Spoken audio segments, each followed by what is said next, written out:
Tainted Cuts.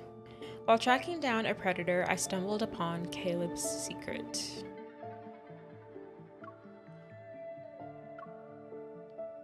Alright.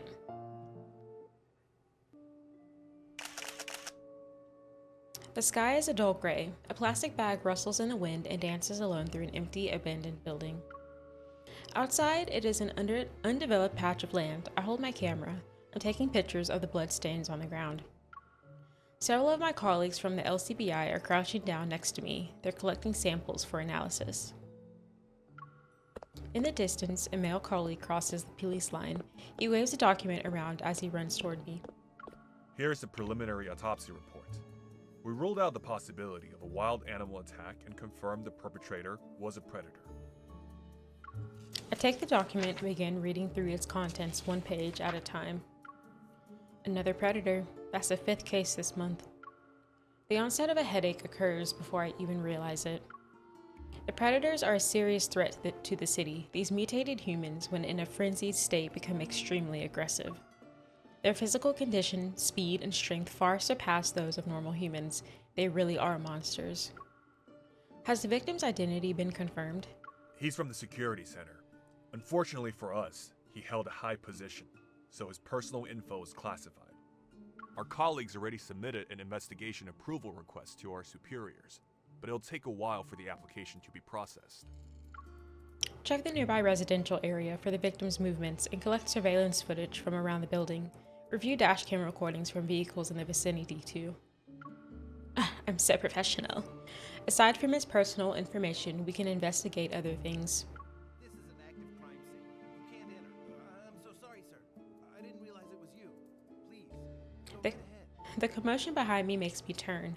A tall, familiar figure stands behind the police tape. He's putting away his credentials. Caleb? What is he doing here? Caleb, wearing a uniform and carrying a file folder, ducks under the police tape that other people lift for him. The colleagues around me recognize him. Lowering their heads to focus on their task, they stop talking. I heard there was another predator attack. I was in the area, so I thought I'd check in and see how everyone's doing. Mr. Councilman, I thought you were swamped with work, but you have the time to see us as we conduct our investigation. As soon as the words leave my mouth, a colleague nudges my arm and shoots me a warning glance. Their eyes scream at me to watch my tongue. The victim was a government official. It's a sensitive case.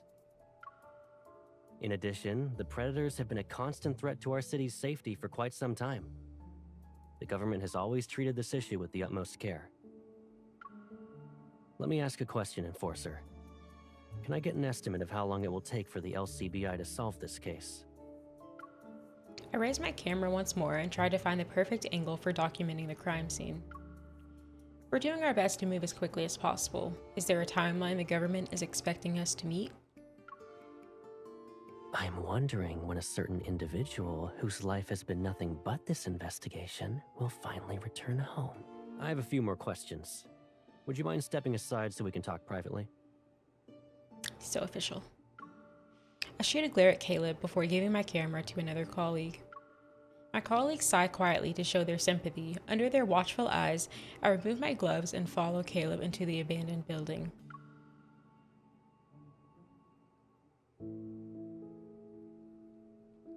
Caleb and I grew up together. As homeless kids in the Southern District, we wandered the street and shared our hard-earned loaves of bread.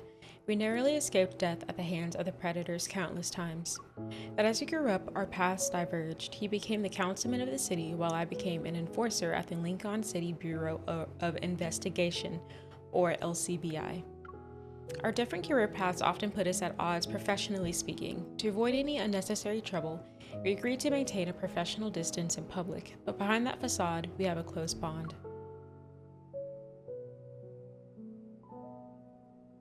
We haven't seen each other in ages. And this is how you greet me? You're interfering with an official investigation right now. Consider yourself lucky I haven't asked for your removal. Besides, how do you even know I was here? I have my ways of finding out the things I want to know. Oh. Will filing a report about the councilman abusing his power do anything? You might find yourself implicated. After all, You're my closest confidant.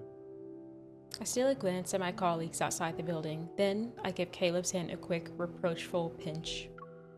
Didn't we agree to act like strangers at work? Why are you breaking the rules again? Only then does Caleb hand me the file he's holding. Puzzled, I break the seal and pull out a report. It contains the victim's personal information and a detailed record of his recent movements. The victim often visited a certain club. It's possible the attack wasn't random. As you can see, I go out of my way to bring you crucial information. And you still keep me at arm's length. Caleb grabs the file and pretends to take it back, but I tighten my grip and refuse to let it go. Oh. Suddenly, he releases his grip on the file, grasps my arm, and pulls me toward him. His lips are near my ear. You're awfully good at pretending we're not close. You're coming home for dinner tonight, right? Say yes, and I'll play along. I slightly lift the file folder and wave goodbye. I turn to leave. I'll be working late on the case tonight, so I can't. Really? Awesome. I heard about this new place that just opened. Oop. What? I quickly turn around and use the file folder to cover Caleb's mouth. I push him behind a concrete pillar. Caleb, you... Fine, I'll have dinner with you. Happy?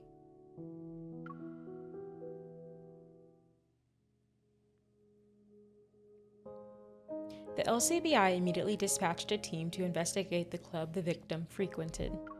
To our surprise, the club turned out to be a massive black market. It sold information about the predators. Is it the Chaos Club?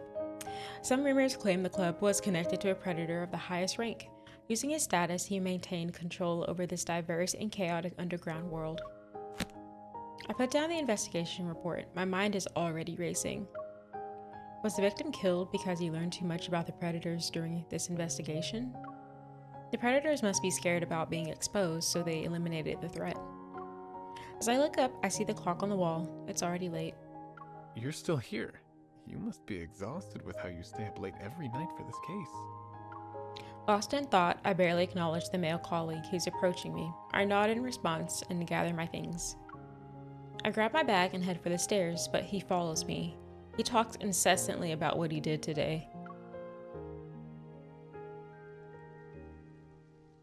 When we reach the ground floor, I notice the raindrops beyond the glass doors. I didn't even know when it started raining. You've been so focused on work that you didn't notice the weather, huh? Who are you? Did you bring an umbrella? I have one. We can walk home together.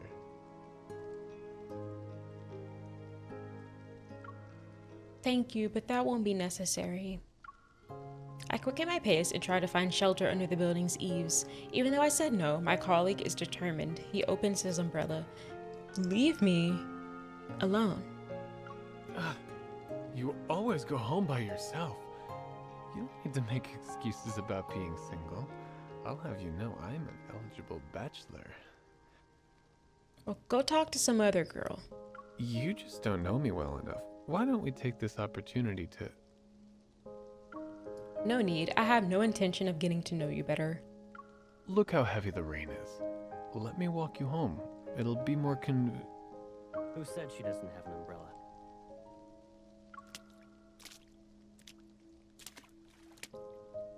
Thanks. A shadow falls over me as Caleb appears. He's holding a black umbrella. Wrapping his arm around my shoulders, he stands next to me. A hint of a smile plays on his lips as he glances at my colleague before turning to me. I thought the plan was for me to pick you up. Why are you already out here? It's pouring. I don't want you to catch a cold. And this is your... Co-worker. My colleague's confident demeanor crumbles. He awkwardly shifts and clenches his fist. Now he's getting mad. Oh, I'm sorry. I didn't know you'd be here. I was just being a polite coworker.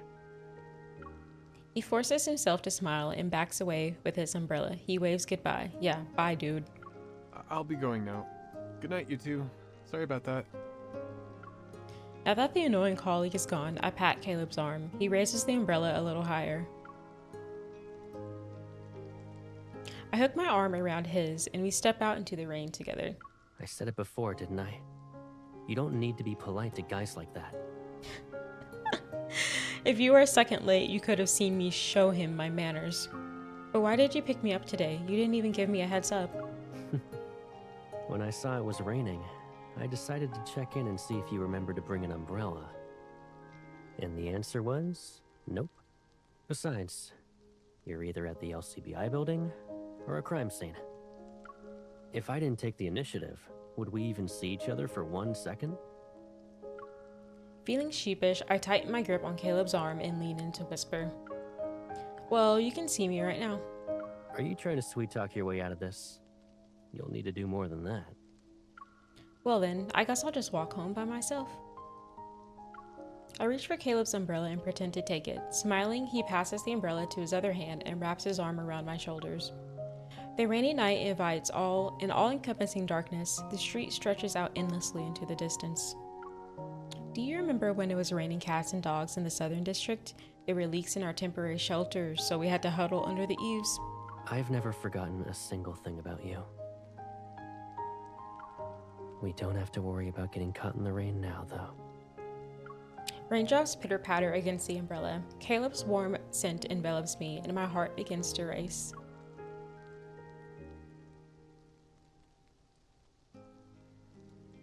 The Southern District was never peaceful. As a lawless part of this sinful metropolis, the strong preyed on the weak. Caleb and I were only kids back then.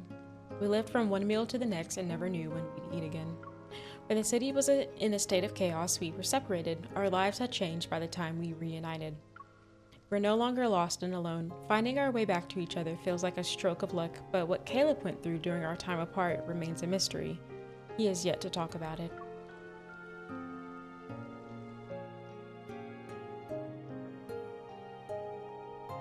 The councilman has recently attended a hearing about the provisions concerning the increased monitoring of predators and the protection of ordinary citizens. Afterward, the councilman refused to answer any questions from reporters. Many doubt his commitment to reform. As rumors about the councilman's uncompromising stance continue to spread, no one knows for sure whether he will respond to the mounting pressure from various parties. The living room TV is tuned into the evening news. This channel is known for its somewhat biased commentary on political figures. I'm curled up on the sofa with a plate of fruit. I can hear the shower being turned off from the bathroom. Caleb walks out, and a towel is draped over his head as he dries his wet hair. They didn't hold back. They said you were uncompromising. There's been a flood of negative press about you lately, Caleb. You haven't ruffled the feathers of important birds, right? He walks over to the coffee table and pours a glass of water. He slightly turns his head and meets my gaze. His mouth curls into a faint smile. I'm not sure when it comes to other people, but I might have offended the lovely lady in front of me. I brought her here so she could relax. Alas, my good intentions will go unappreciated today. I stab a piece of fruit with my fork and bring it to Caleb's lips. What about now? Are you still going to sulk? Maybe a few bites will change your mind. A drop of water falls from Caleb's damp hair and lands on my wrist. He glances down and wipes it away with his thumb. I find myself pulling away. Having been together since we were kids, we've fallen into our own rhythm. It's a familiar dance of interactions. I wonder what would have happened if we weren't separated. Would we have kept our dynamic? Why'd you do that? Caleb seems unfazed by my movement. He withdraws his hand. I was thinking all these negative stories about you popped up overnight. Did something happen again that I don't know about? Well, you could always move in with me. Then you'll never miss a moment of my exciting life. He always wants her to move in. There's a hint of seriousness in Caleb's expression that catches me off guard. I can't look him in the eye. I'll do it if you're willing to take over my job. The LCBI has been hectic because of this new case. Has there been a breakthrough? We just got the investigation report on the club. Looks like there's a connection between this place and a predator who goes by the name Percy's. Have you heard of this person before? Isn't this the LCBI's field of expertise? How would I know anything about the predators? He puts down his glass of water and picks up an invitation from the coffee table. It's embossed in gold. You seem to be busy, huh? Not a lot of free time. I received an invitation to a party. I was wondering if you'd be interested in being my +1. Yes. As councilman, Caleb has received countless invitations for galas and parties throughout the year. On the other hand, I was never fond of these occasions. Is it another event where everyone kisses up to the councilman? Why should a low-ranking enforcer like me be there? Unfortunate. Caleb opens the invitation. He steals a glance at me before nonchalantly tilting it so I can see the host's name printed on the card. It's from the club we're investigating. Since you're not interested, I guess I'll have to go by myself. As Caleb starts to put the invitation to the side, I reach out. Getting on my tiptoes, I snatch it from him. I didn't say that. And going with you won't be a bad thing, right? Don't worry, I'll definitely be on time. Caleb pays no attention to my attempt to butter him up. Instead, he tussles my hair. Now you're trying to charm me. How could you say that? I meant every word.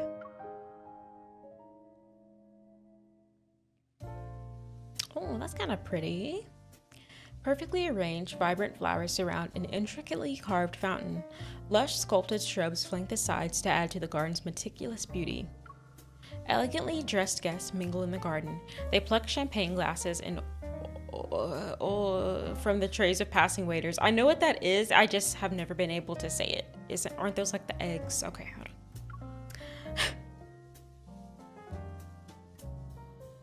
And here I thought the councilman was too busy with government affairs. Who knew he was living in the lap of luxury? I agree that government officials enjoy a few more perks than your average enforcer.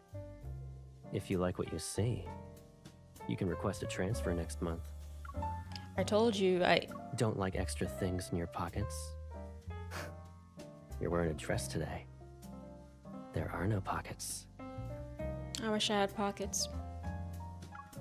Caleb links his arm with mine, then he carefully lifts the hem of my dress that's close to touching the ground. Oh, it's a long dress.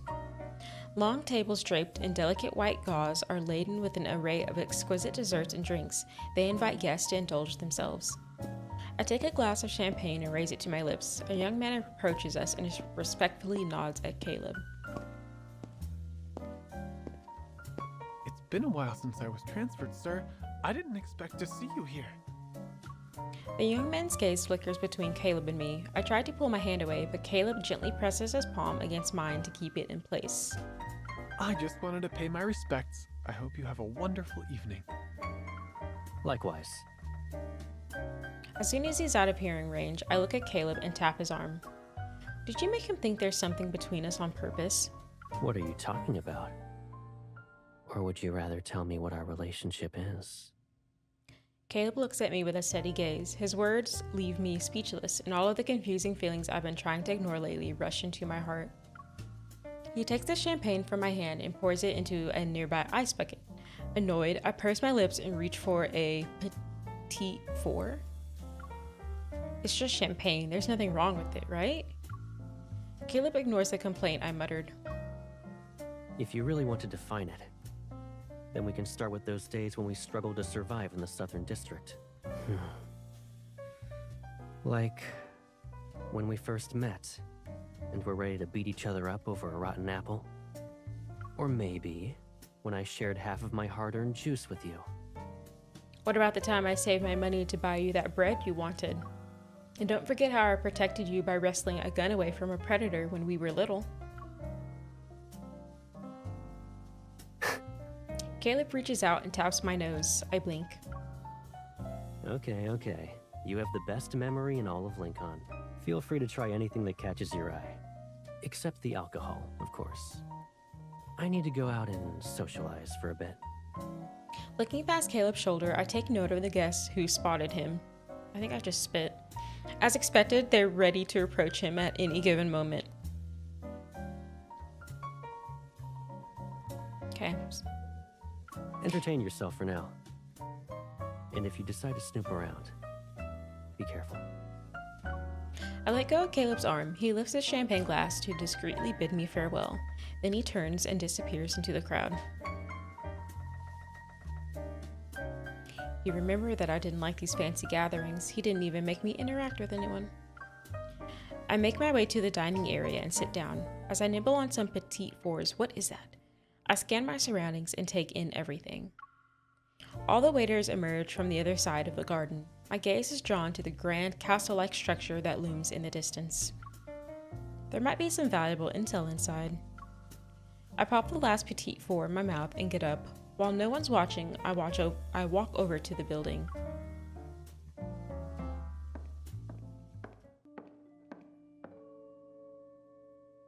The Great Hall is adorned with luxurious tapestries. Engaged in lively conversations, small groups of people stand here and there. No one has noticed me. I press on and venture into a seemingly endless corridor. The chatter from the Great Hall fades behind me. On either side of the corridor are rooms with their doors firmly closed. Excuse me, are you a guest at tonight's event? I'm afraid this area is the owner's private quarters. I must ask you to head back. I'm sorry. Got a little yawn there.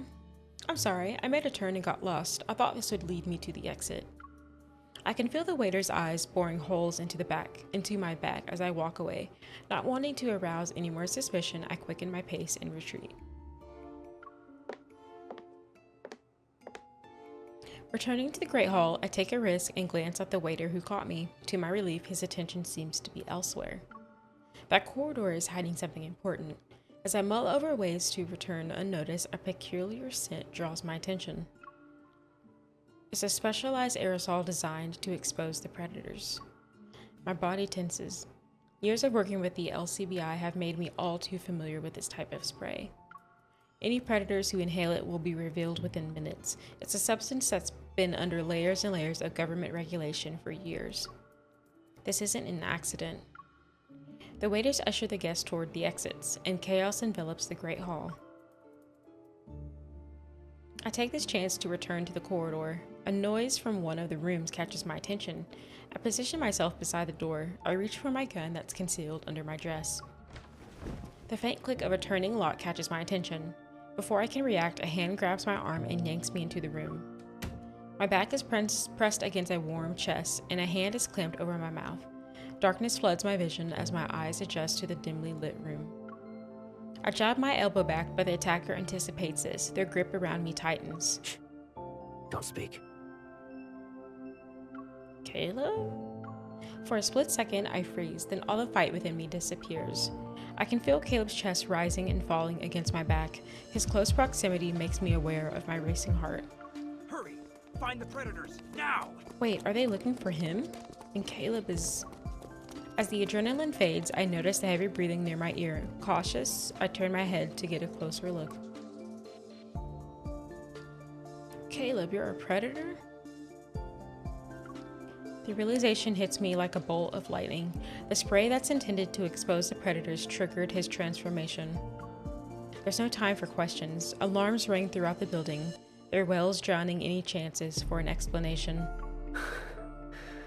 Yeah. I'm the club's owner.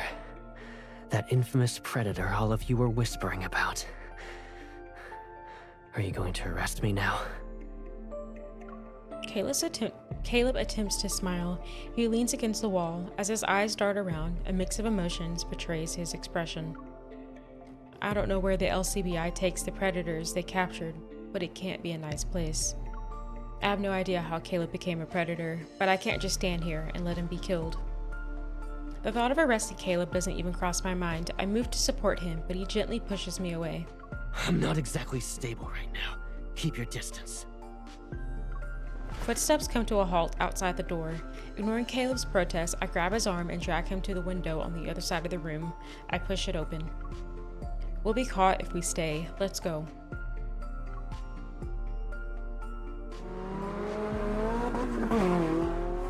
The SUV races down the road like an arrow that was shot from a bow. Driving the car, I only know myself to breathe when the club is behind us. Allow myself to breathe. And here I thought you were gonna slap cuffs on me. Who knew enforcers could play favorites? You probably know what they do to the predators better than me. How could I ever hand you over to them? I gulp. I'm torn between the anger at his secrecy and the pain that he thought I'd actually turn him in. Don't lie to me. I want the truth and I want it now. How did you become a predator? In the back seat, Caleb leans against the door, his hand resting on it. I glance at the rearview mirror to see his expression become more somber. After we were separated that day, one of the predators attacked me. I thought I was done for, but I survived. The catch was that I became one of them. He recounts it casually, but I can sense the weight of unspoken pain behind his words. There's a lot he's not saying. My hands tighten on the steering wheel, and a storm of emotions churns inside me. And this isn't the first time you lost control. When I first turned, I was in a frenzy for a long time. To keep others safe, I had no choice but to isolate myself. Then I ran into a group of people one day. They weren't predators, but they took me away. Did they make you a test subject for research on the predators? I saw cases like this during my time at the LCBI. Someone is always looking to exploit the predators. After I became the councilman, I tried to track them down. But every lead turned into a dead end. There's one thing I do know, though. They implanted something called an activator inside me. An activator, does it keep your frenzied state in check? Not bad. The activator helps predators like me snap out of it when we go into a frenzy. But that state, it messes with your head. Everything from back then is a blur. I don't even remember where they put the activator. It's hazy. But I do remember bits and pieces. At some point, I love this music. fought my way out and escaped. Having worked with the LCBI for years, I'm all too familiar with what happens when the predators lose control. When Caleb went through all of this alone, was it as easy as he's making it sound? That aerosol for the predators, it was meant for you. Correct. I founded the club. It was a cover at first. A way to blend in and have a legitimate identity, you know? But as the club's reputation grew, it started turning heads. Not all of them are friendly, in case you were wondering. I guess you can't show up as a councilman for a while, huh? Not when the aerosol is still affecting you. You're being watched. Your home isn't safe anymore. I turn the steering wheel to the right, and the tires screech as the car lurches in another direction. Let's go somewhere else. If someone's targeting Caleb, they probably have a stakeout at his place. Going there would be walking right into their hands. The Southern District is where the predators gather. That might be the safest place for him right now. It's also where we grew up.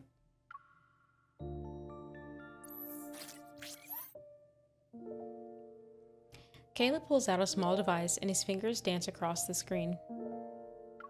In an instant, our car, conspicuous as a prowling beast, vanishes and melts seamlessly into the surrounding landscape.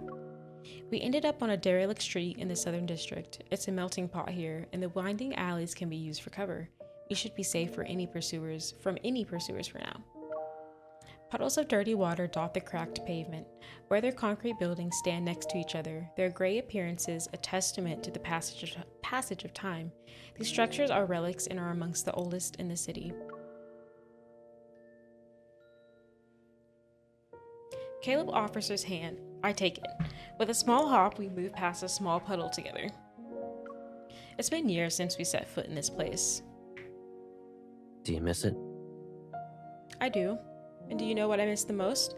That little electronic bird we rescued from a dumpster when we were kids. As we turn the corner, the sights and sounds of a bustling marketplace engulf us. I used one as my alarm clock, and every morning you'd grumble about how noisy it was. We threatened to throw it away, but you never did. You think I couldn't part with that noisy bird? I just couldn't bear to see someone in tears. I wouldn't have minded. After all, I knew someone would be there to comfort me. The street is far from ordinary. You can find daily necessities along with all manners of contraband here. Photon bombs, pulse rifles, and signal jammers for sale. We've been gone for a few years. Now look at the place. They threw caution to the wind. All I remember was someone confusing a real gun for a fake. Then she tried to rob me. Why am I always robbing? I mean, it worked. He was scared out of his wits. Look over there. They're actually selling predators like merchandise. They even have price tags. I guess I should consider myself lucky I wasn't put up for sale back then. I would have tried to find you and come back to this place 1,000 times if I had to. Assuming you were sold, I'd find a way to see you again. I would have rescued you and made sure you were free. Caleb tightens his grip on my hand. Freedom isn't everything to me. Being with you is what matters. After we got separated, I tried to find you. Even if you didn't say it, I know you'd look for me. I was also trying to find you. Kayla gives me a long, meaningful look.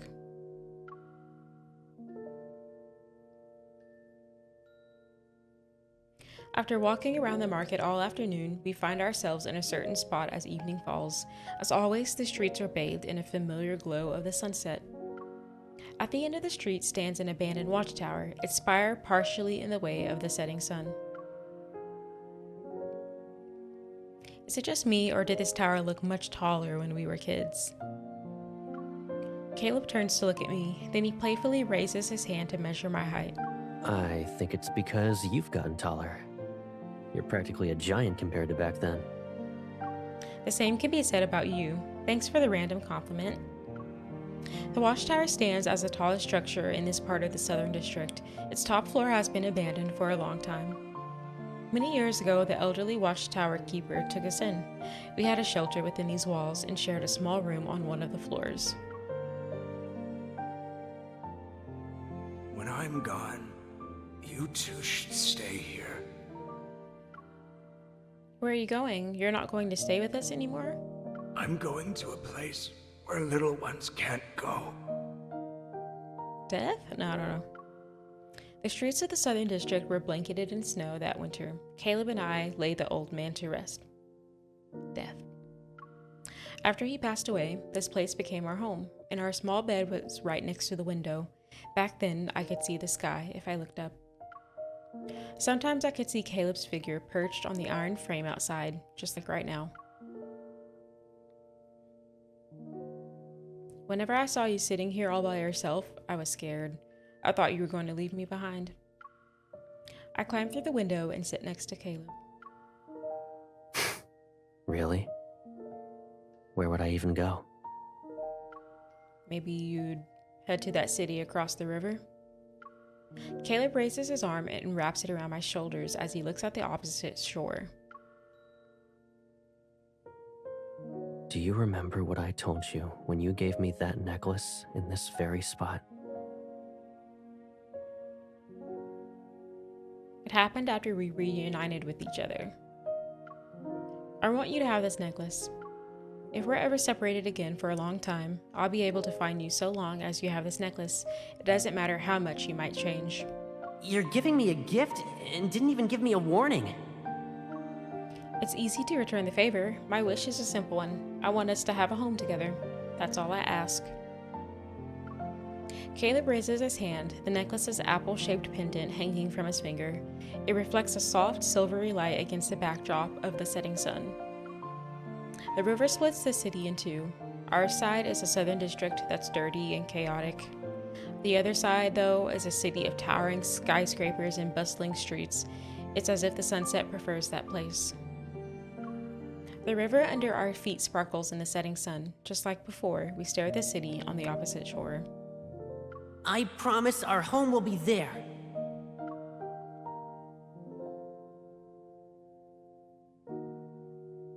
I promise our home will be there. Even though he's talking about the city across the river, Caleb's gaze is fixated on me. It shimmers like the water's surface and reflects emotions in their depths. I appreciate the sentiment, but you can't go back to your own place. What will you do now? I think I'll just disappear for a while. Let's see what my pursuers do.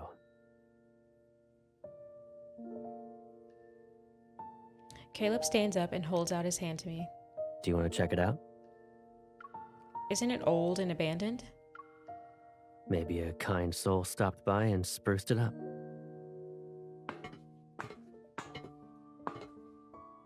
I follow Caleb up the winding staircase to the top of the tower. The bare cement walls are exactly as I remember them. The old sturdy wooden door hasn't changed either.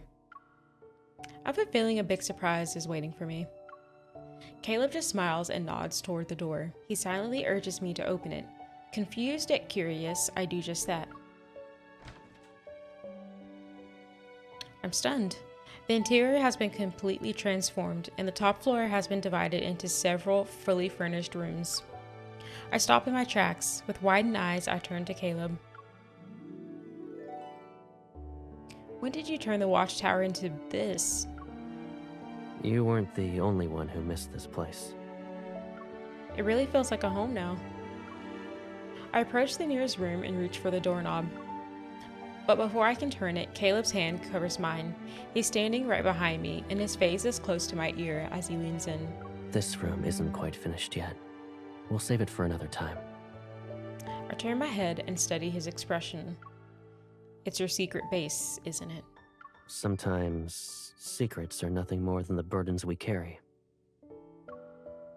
And right now, my biggest secret is trying to figure out how to decorate this room.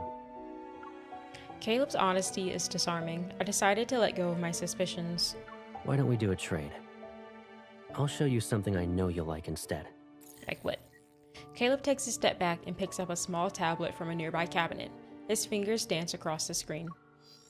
A soft whirring catches my attention, and my eyes try to look for the source of the sound. At the far end of the room, a hidden door slides open. Lights flicker on to reveal an arsenal of weapons. At the back, a sleek new aircraft gleams on a launch pad. It's ready to take this to the skies at a moment's notice. Caleb, you've been way too busy behind my back. My fingers trace the sleek lines of a new pistol. It's the one I requested from the LCBI, but I never received it. I think you're upset because I didn't tell you I had your dream gun. I can see the saliva dripping out of your mouth. Didn't you say I would like this place? I should act excited then. I wouldn't want to disappoint you. In one swift motion, I point the gun at Caleb's forehead. He doesn't even flinch. He smiles and crosses his arms. I can't even scare you anymore. Lame. I toss the gun back to Caleb. Who says I was scared? Maybe I was just playing along the whole time. Caleb, you're terrible. How? You used to be happy every day. Those were good times. As long as you're by my side, I can be as happy as I am now every day.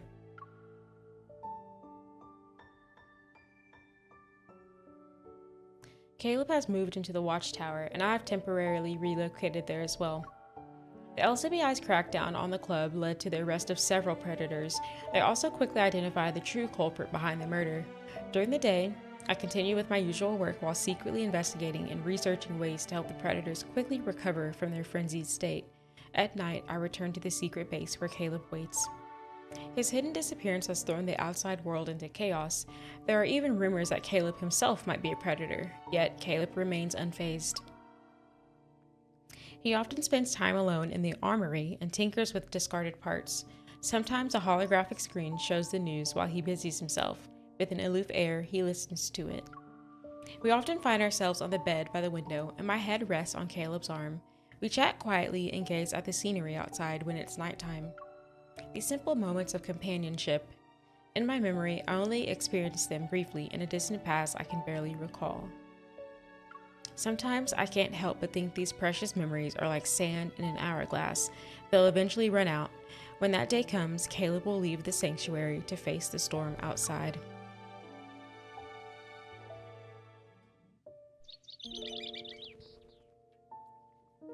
Had to get a little drinky drink. In that hazy state between sleep and being conscious, I hear birds chirping. Their cries drift in from somewhere beyond the edges of my fading dream. As the warmth beneath my fingertips becomes more pronounced, I open my eyes. Caleb's sleeping face is just centimeters away from mine.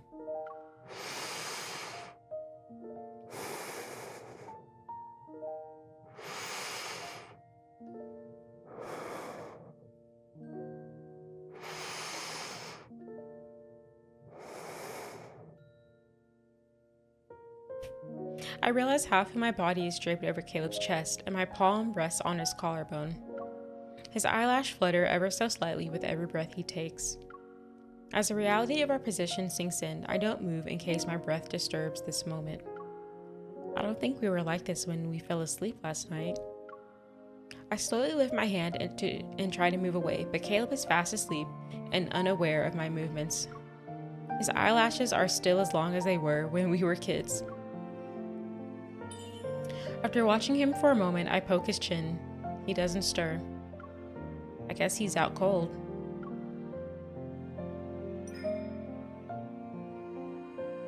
I decided to be a little more mischievous and tickle him. I finally get a reaction. He stirs, wrapping his arm around me as he rolls over. His chin rests on the top of my head. It's as if he's about to wake up. I quickly close my eyes and pretend to be asleep. A moment passes before Caleb embraces me more tightly. He strokes the back of my head. You wake me up only to pretend you're asleep? I didn't wake you up. It was the birds. Birds aren't that mischievous. I try to cover Caleb's mouth with my hand, but he just softly laughs. He props himself up on his elbow and catches my wrist. I finally managed to get rid of that electronic bird alarm of yours. And now you've decided to wake me up every morning? So, you still have a grudge against my bird alarm? It wasn't that bad. Our faces are so close that our noses are almost touching. His breath is warm against my cheek, and in the soft morning light, I can see his fine, delicate hair. Something in the air seems to shift. I acknowledge it, but I don't think about it. Instead, I close my eyes for a moment. I can hear a heart racing, but I'm not sure if it's his or mine. Caleb traces a path down my palm, and I notice how his gaze settles on my lips. Will he move closer? It's at this moment I become keenly aware of a secret longing hidden in the depths of my heart. Caleb slightly lowers his head and nuzzles my cheek.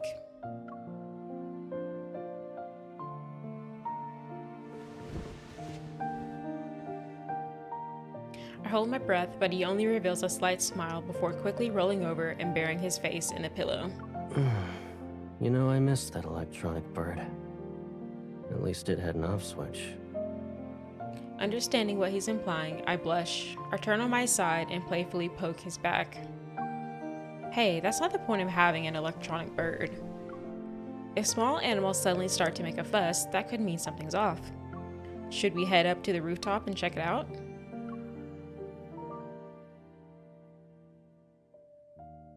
Following the sound, we arrive at the watchtower's roof where a spacious terrace awaits. The early morning air is veiled in a thin, gossamer-like mist. At the edge of the terrace, we see a small bird's nest. Inside it are a few baby birds huddling together. They shiver despite their efforts to keep one another warm. Their mother isn't around. I crouch down and gently wrap my shawl around the edges of the nest. Once winter ends, they'll be adults. They'll leave their nest one day and fly off to new places. Do you think they'll all fly in the same direction when they leave? Probably. Caleb swoops down next to me. Are you cold? Yeah. She said yeah too. Caleb chuckles softly and hugs me.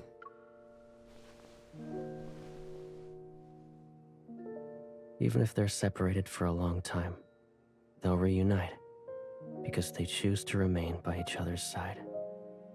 Then they'll never leave each other in the future? No matter where they're headed, they'll always fly together. After all, there will always be one bird in this world who stands out from the rest. She's special. She'll be your one and only choice. My eyes are looking at the baby birds in the nest, but my mind is thinking about something else. I wonder when Caleb will leave this place. I'll have to head back soon. During our time in the watchtower, I knew Caleb has always kept an eye on the events from the outside world. Maybe someone is secretly sending him messages through the news broadcasts, or he has other ways of staying informed. He's not the kind of bird that would make a permanent nest in a place like this. My body tenses, but I force myself to smile and appear nonchalant. A lot of people are looking for you. They must be losing their minds right now. Everything will be resolved soon. Light spills across the river and bathes the rooftop in a golden glow. Caleb and I decided to sit down and take in the view. I rest my head on his shoulder, and a heaviness settles in my chest. It's time. Caleb must leave this place. I try to reassure myself that it's not too bad. After all, Caleb promised he'd always be there for me.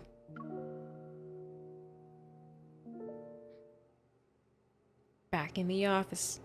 I readjust to the monotony of going home and going to work.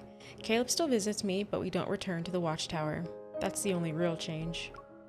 It's another late night at the office. As I pack up to go home, I find myself glancing out the window. My eyes are drawn to the street below. Across the LCBI building and under the soft glow of a streetlight sits a black car. It's silently parked along the curb. I make my way downstairs as usual. I pause at the entrance, but after hesitating for a moment, I decided to approach the car.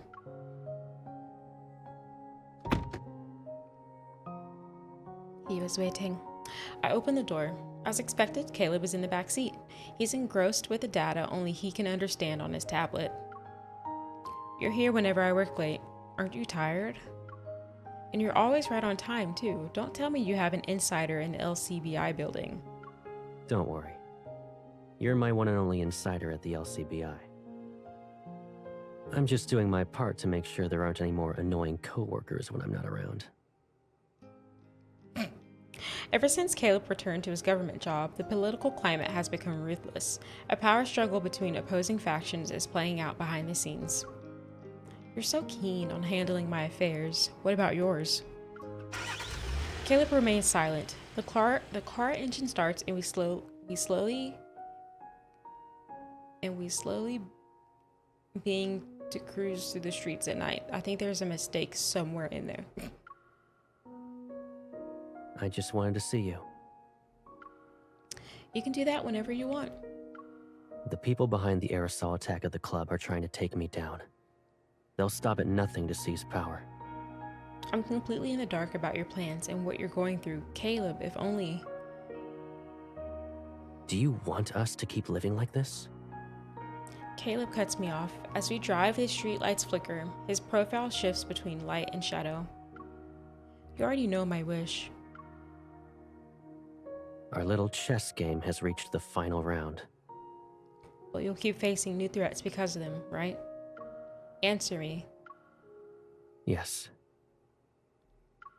Caleb reaches across the space between us. He tries to hold my hand, but I move away. Don't be like that. His lips form a thin line while resignation and determination mix on his face. He tries again, and our fingers intertwine in his firm grip. Caleb is omitting a lot of information. In that case, I'll have to uncover the truth on my own. With all those weapons in Caleb's base at the watchtower, maybe there's more to it than meets the eye. I visited almost every place except that room. I never opened the door to it. Oh, she went back. It's been a while since I set foot in the watchtower. Everything is exactly where we left it. For a split second, I have this absurd notion that if I push open the door, Caleb will be waiting for me. I approach the room he never let me enter. I only want to see if the door is locked, but to my surprise, it opens. As soon as I look inside, I freeze. One of the walls is covered in a wide array of screens for surveillance cameras. I recognize several of the locations on the display. The street outside the LCBI building, the office, and this blinking red dot is my current location. He's been tracking me! No wonder Caleb always knew where I was. How long has this room been here? Why is he doing all of this surveillance anyway? But the thing that sends a chill down my spine is a set of heavy chains on the floor. They're next to the monitors. I pick up the chains and trace the dark red stains that speak of a desperate struggle. I should have known. Caleb is a predator. It's impossible for him to not go into a frenzy. He loses all reason when he's in that state. Maybe this is where he confines himself so he doesn't hurt anyone. I take a deep breath and try to calm my beating heart. Putting down the chains, I notice a notebook on a nearby table. I open it. The first words on the page make my breath hitch. Long time no see. The entry's date is from several years ago. This was written before I reunited with Caleb. My heart pounds on my chest as I flip to the next page. The LCBI is always busy. She's working late every night.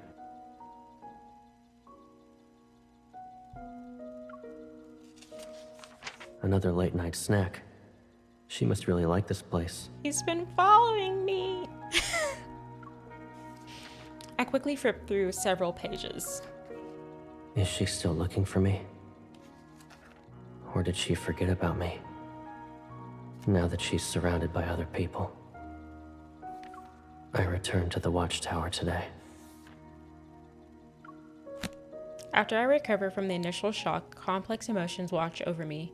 I close the notebook and dial Caleb's number. Hello? Where are you?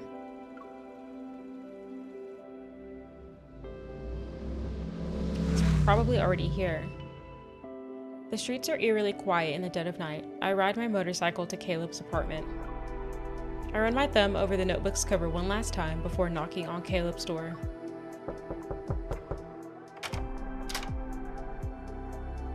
What's up? There are things he refused to tell me about, so I had to find the answers myself. My unwavering gaze is fixated on Caleb. He notices my expression, and he sees a notebook in my hand. A resigned smile flickers across his face. Come in. I thought we agreed that room was off limits. I told you that secrets are nothing but burdens on the heart. This involves both of us. What gives you the right to keep me in the dark? I hold up the notebook. If you knew where I was all this time, why didn't you see me sooner? Well, you saw everything. The surveillance equipment, the chains. I'm a predator now, too. Back then, I couldn't trust myself not to hurt you. So you made that choice for both of us. We stand where we are, and neither is willing to break the stalemate. Then, Caleb takes a step toward me.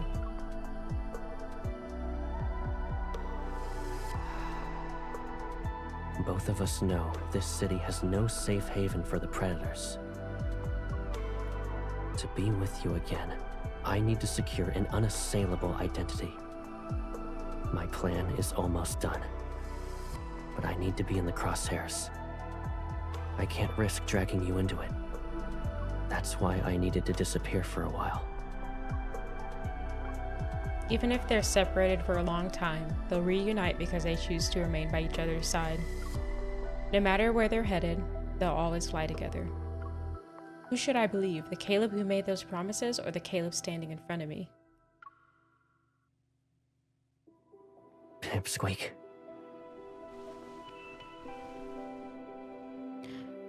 I hate that. I take a step back, but Caleb takes my hand. Everything you saw was my doing. But I have to ask. Will you leave me? No. Is my answer that important to you? It means everything to me. Then stop doing things that will drive me away. Promise me that you'll stay safe. I promise I'll stay safe. I gently wrap my arms around Caleb. Caleb, it's not that I'm any good at waiting. I just trust your judgment. So don't keep me waiting too long.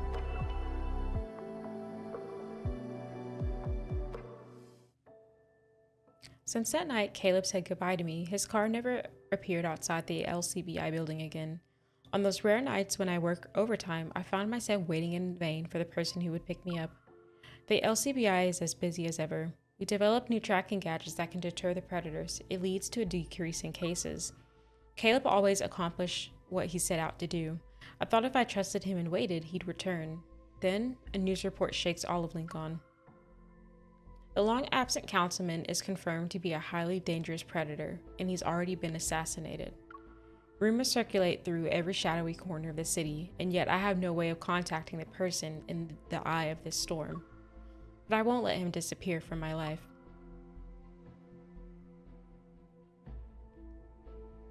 A fine layer of dust covers the door to Caleb's apartment. No one has been to this place in quite some time. I know the passcode. When I open the door, I'm greeted by silence and a floor with items strewn about. As I step into the room, my foot brushes against a bullet casing. Papers are on the sofa and floor. A bullet is lodged in the wall, and the once pristine white surface is marred with bloodstains. It can't be. Caleb is a predator. He wouldn't go down that easily.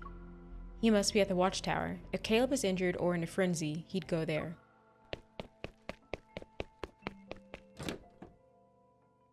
There he is. I race to the watchtower. Standing before the door, I grip the handle and push it open without hesitation.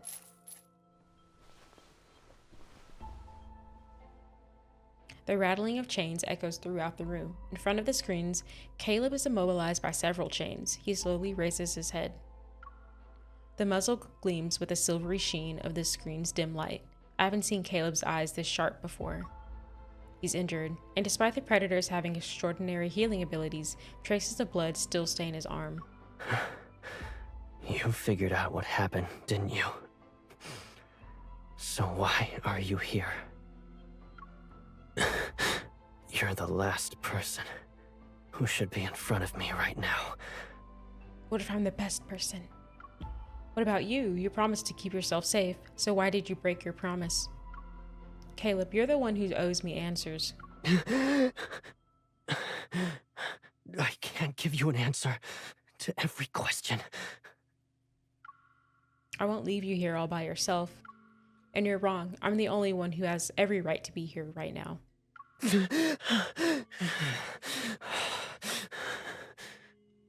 Caleb struggles before me. His eyes reveal his pain, yet there's also a dangerous gleam. The chains on his wrist clatter to the ground. A dangerous aura surrounds Caleb.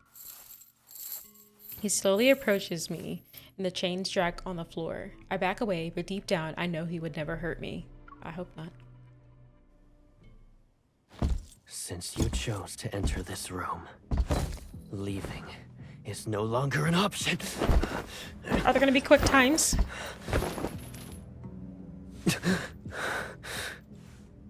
Put the collar on him. You moved. Where did all that courage go? What do you mean? Scared. Put the collar on him.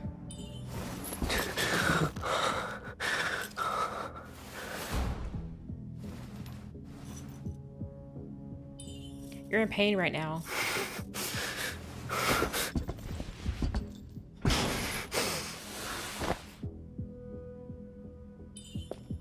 This calms him too. I need to find the activator. Where is it? What? Oh. The necklace I gave you. You're still wearing it. What are you doing?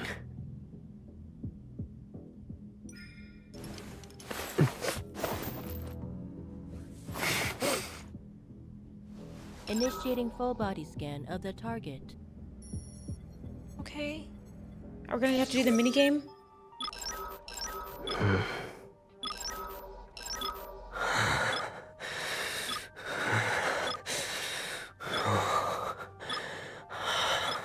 Success. Okay.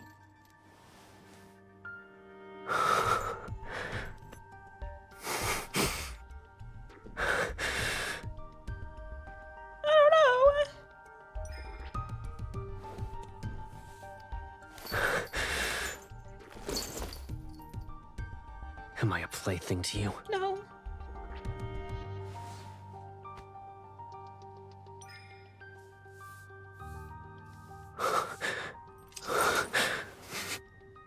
Probing for something. Yes. Caleb, you're the prey here.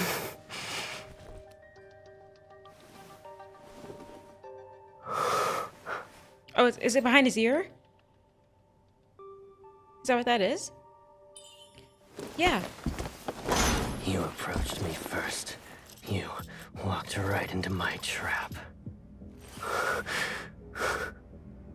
Turn off, turn off. Did I click it?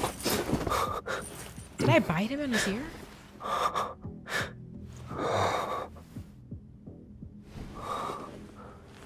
Are you doing this out of pity?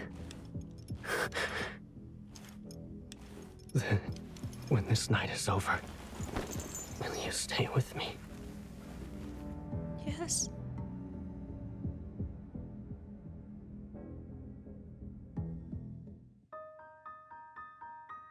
Caleb holds me tightly in his arms. I wrap my arms around his back, and my hands slowly trace patterns along his spine. We stay like this for what feels like an eternity. Then Caleb slightly loosens his grip and nuzzles my cheek. I'm okay now. Okay, good. They told me you were dead. Someone assassinated you. I saw blood in your apartment and thought it was yours. They were wrong. I promised to come back to you, didn't I? I won't go down without a fight. Caleb gently opens my hand and presses it against his cheek. I don't believe that. I need to check it myself. Do you have any medicine here? It's in the cabinet over there. I get up and retrieve the first aid kit, then I sit down next to Caleb. His body is marked with several bloody scabs from the chains. As I carefully remove them, I apply medicine to each wound. Don't neglect your injuries just because you're a predator. You care about me, and that's more than enough. Caleb hasn't fully recovered. His head slightly droops to show his weakened state. As I finish treating his wounds, I get up to return the first aid kit to the cabinet.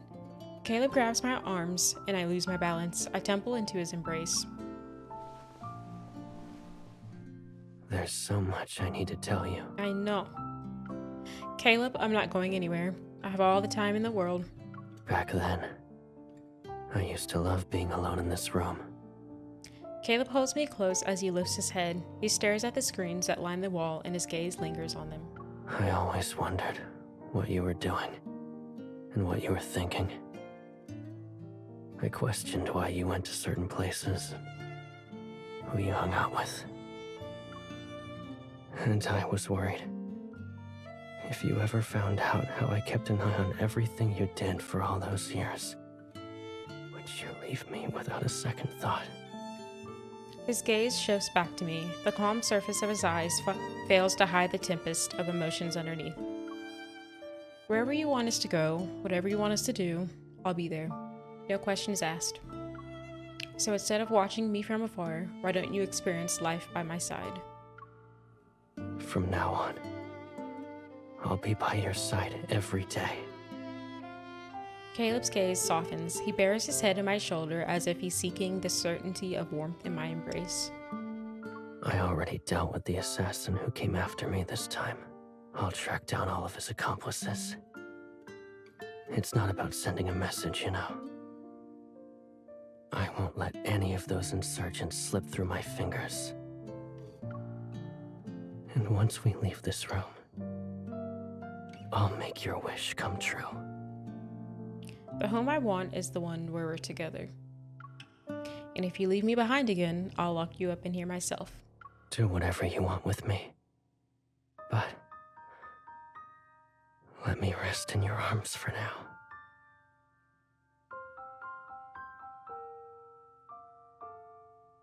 We stayed in that room for a long time, and together Caleb and I wrote down the date in the notebook he used to track my movements. That entry might well be the last page.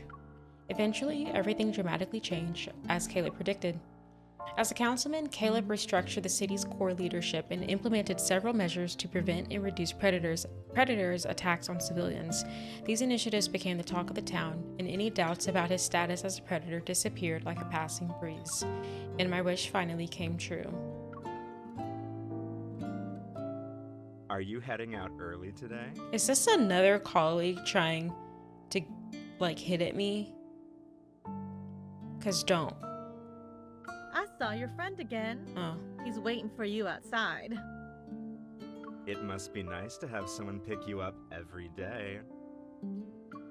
Smiling, I say goodbye to my colleagues, grab my bag, and run down the stairs.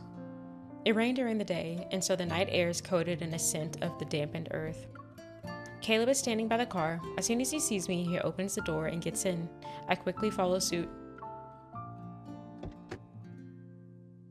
You got off work early today, Mr. Councilman. I was planning to go home by myself.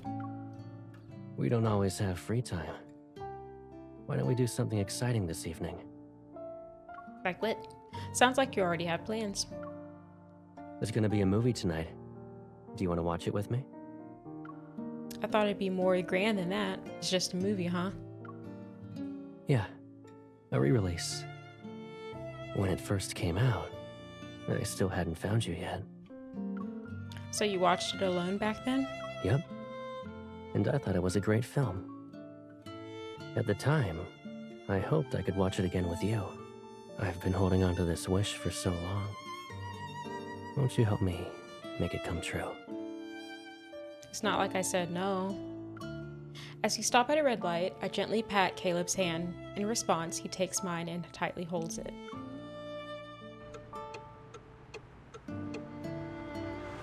As we drive through the streets, I find myself once again surrounded by the familiar sights as I pass by countless times before. Only when Caleb is by my side does this familiar path we used to go home feel like it leads somewhere. And I know that we'll walk down this path together side by side, always and forever. We're done! Alright, so you know what we gotta do, right? We gotta go back and miss the QuickTime events, because you know there's gonna be another ending. So we got the good ending. Let's not get the good ending. We're gonna put the collar on. Miss. I told you to stay away from me.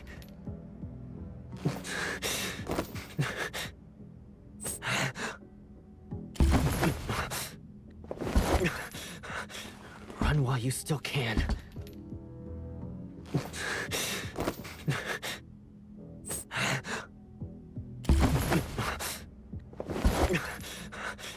Run while you still can. What's gonna happen? Oh, I thought there was gonna be more cutscene. As soon as Caleb's teeth sink into my neck, the world around me starts to blur. Shaking, I slump to the floor. The last thing I feel is Caleb's burning hot body against mine. Am I dead? His searing heat envelops me as my strength fades. My consciousness slips into a pitch black void.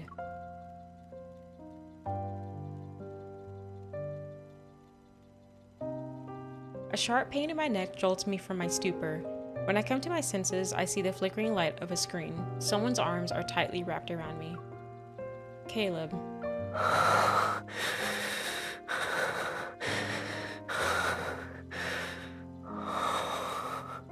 I'm here. His head is lowered and his pupils have become unnaturally dark. I want to say goodbye properly. Caleb, what are you talking about? I try to lift my hand. I want to touch him, but my fingers betray me. They tremble uncontrollably. Caleb's burning hand envelops mine as he guides it to his cheek. He slightly turns his head and plants a soft kiss on my palm. I'm afraid you'll blame me later because I didn't tell you anything. Don't go. Desperate, I try to hold onto his hand, but it's as if he's slipping through my fingers no matter what I do. I might be in a frenzy for a long time. Wait for me. When I recover, I'll return to you. Don't. You can stay here, or you can let me come with you. I can't. You'll be in danger. He pulls me closer and holds me tighter. I press myself against him. I try to commit every sensation, every breath of his to memory. But Caleb's presence begins to disappear. I try to grab him, but my fingers only brush against the hem of his top. What hem? Rest. When you wake up, It will all be over. As long as you're here, I'll find my way back to you. Don't. Caleb, don't leave me, please. Wait for me. All I can hear now is Caleb's heartbeat, and then it slowly fades into the distance. The door closes with a soft click. He's gone. The world around me becomes a pitch-black void. I fall once more into the depths of unconsciousness.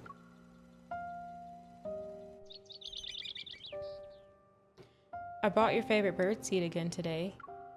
The tiny fledglings have grown up. They're now crowding around the edge of the nest. Each of them wants to be the first one to snatch the food from my hand.